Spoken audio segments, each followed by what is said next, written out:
साथ में आना किसी भी उद्देश्य को लेकर के, हम सबका उद्देश्य तो एक ही है, समर्थ और सशक्त भारत निर्माण करना। तो उस भारत की समर्थता और सशक्तता के लिए टेक्नोलॉजी नहीं था, जो जूता बनाने का, कोट बनाने का, जो सियाचिन में हमारी जो सैनिक खड़ा हुआ है उसके लिए कोई हम लोग सहायता दे नहीं पा रहे थे। आज के दिन में हम लोग नॉट ओनली सफिशिएंट बट और डिफेंस मटेरियल एक्सपोर्ट किए हैं ओनली पिछले साल 2024 में। 47 में विकसित भारत बनेगा, तो मेरे अंदर से बात जो आता है तो बोलता हूँ भारत का मनी है, दिल में है, ये हार्ट है।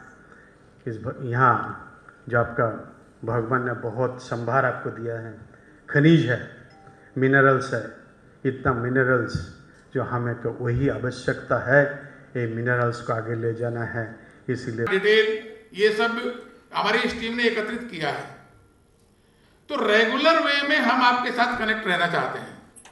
आप जो समाज में काम कर रहे हैं उसका आउटकम क्या है, उसकी समस्याएं क्या हैं, उसको कैसे समाधान किया जा सकता है। तो नियमित रूप से वो क्या पद्धति रहेगी, आजकल टेक्नोलॉजी का युग है, तो हम क्या व्हाट्सएप पद्धति से कर सकते हैं, मेल से कर सकते हैं, या एक कोई छोटी ऐप बना करके, कल एक सुझाव, बहुत अच्छा सुझाव आया था कल के सत्र में या आज सुबह के सत्र में, एक कोई ऐप ऐसी बनाई जाए जिस ऐप के माध्यम से हम इन सभी समस्याओं का समाधान समाज में अधिकतम मात्रा में इसको पहुंचा सकने की सिद्धता कर सकें। तो उस तकनीकी ज्ञान का प्रयोग करते हुए आगे आने वाले 2-3 महीने के अंदर एक कोई इस प्रकार की व्यवस्था निर्माण करने की एक योजना रचना हमारी विज्ञान भारती की जो टेक फोर्स सेवा का आयाम है और Madhya Pradesh state council of science and technology है, ये दोनों मिलकर के इस प्रकार की एक व्यवस्था निर्माण करने का एक प्रयास ये हमारा रहेगा। आज वही भारत 60 देशों को अपना अनाज भी एक्सपोर्ट कर रहा है। जो जाट साहब ने आंकड़े दिए यहां, जिस क्षमता के आधार पर भारत बढ़ रहा है, आज विश्व का सबसे बड़ा उत्पादक देश दूध के क्षेत्र में 125 मिलियन मेट्रिक टन पूरे विश्व में भारत है। फल और सब्जी के क्षेत्र में द्वितीय सबसे बड़ा उत्पादक पूरे विश्व में भारत है। और फूड ग्रेन के क्षेत्र में पूरे विश्व में तृतीय सबसे बड़ा उत्पादक भारत है।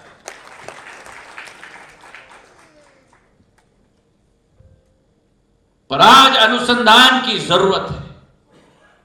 माधव महाराज ने भी यह लक्ष्य निर्धारित कर दिया था और मेरे पूर्वज शिव कुमार जी माधव महाराज, जिन्होंने मॉडर्न ग्वालियर स्टेट की स्थापना की, वो किसान को कभी किसान नहीं कहते थे, वो किसान को अन्नदाता कहते थे। और उन अन्नदाताओं की सेवा के लिए आप कल्पना करो, 150 साल पहले ग्वालियर से भिंड की रेलवे लाइन, ग्वालियर से श्योपुर की रेलवे लाइन, ग्वालियर से शिवपुरी की रेलवे लाइन, 1905 में पूरे देश का सबसे बड़ा पशु मेला ग्वालियर में आयोजित किया गया, जो आज तक हर साल आयोजित किया जाता है। और पूरे देश के सबसे बड़े सिंचाई के टैंक्स,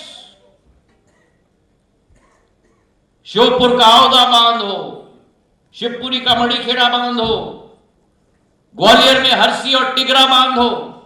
और आपको आश्चर्य होगा, हम लोग टेक्नोलॉजी की बात करते हैं, 150 साल पहले जो हरसी बांध ग्वालियर में मिट्टी का बना हुआ बांध माधव महाराज का स्थापित हुआ था, आज भी 150 साल बाद पूरे एशिया का सबसे बड़ा मिट्टी का बांध है।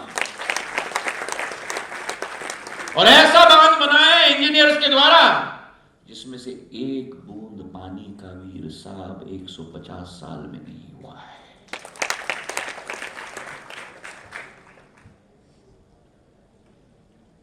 आज टेक्नोलॉजी की सख्त जरूरत है। विज्ञान कृषि के क्षेत्र में अनुसंधान के आधार पर, नवाचार के आधार पर हमारी प्रोडक्टिविटी बढ़े, किसान को उचित मूल्य मिले, आयात पर हमारी निर्भरता समाप्त हो जाए,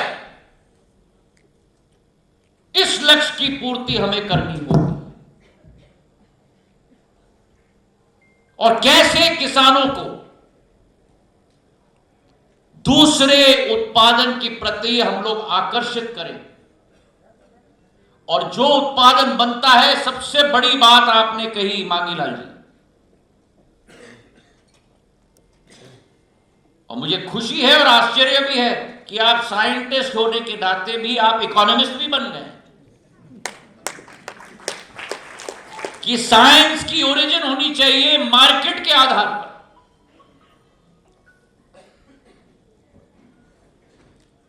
हम लोग मार्केट के डिमांड के आधार पर टेक्नोलॉजी का नवाचार नहीं कर सकते। हर technology must solve a problem. मैं ध्यान में लाना चाहता हूं कि इस विषय में हमारे कार्यक्रम की थीम को ध्यान में रखकर जिस यंत्र से कृषि की यात्रा शुरू हुई, ऐसा एक बैलगाड़ी का प्रतीक चिन्ह हम स्मृति चिन्ह के रूप में दे रहे हैं। बहुत अच्छा एक कार्यक्रम IITM में आयोजित किया गया विज्ञान भारती द्वारा। मैं उनको धन्यवाद अर्पित करना चाहता हूँ। टेक्नोलॉजी को किस तरीके से कृषि के क्षेत्र में का उपयोग करें, किस तरीके से लैब टू लैंड और फार्म टू फॉर्क पूरे वैल्यू चेन में टेक्नोलॉजी का इस्तेमाल किया जाए, ये एक बहुत महत्वपूर्ण पहल विज्ञान भारती के द्वारा आयोजित किया गया। और मुझे इस बात की खुशी है कि IITM में आयोजित किया गया, ग्वालियर की धरती पे आयोजित किया गया, मेरे पूज्य पिताजी के द्वारा निर्मित संस्थान में आयोजित किया गया। और विज्ञान भारती ने भारत के विकास और प्रगति में जितनी महत्वपूर्णता के साथ अपना योगदान दिया है, भारत का हर एक नागरिक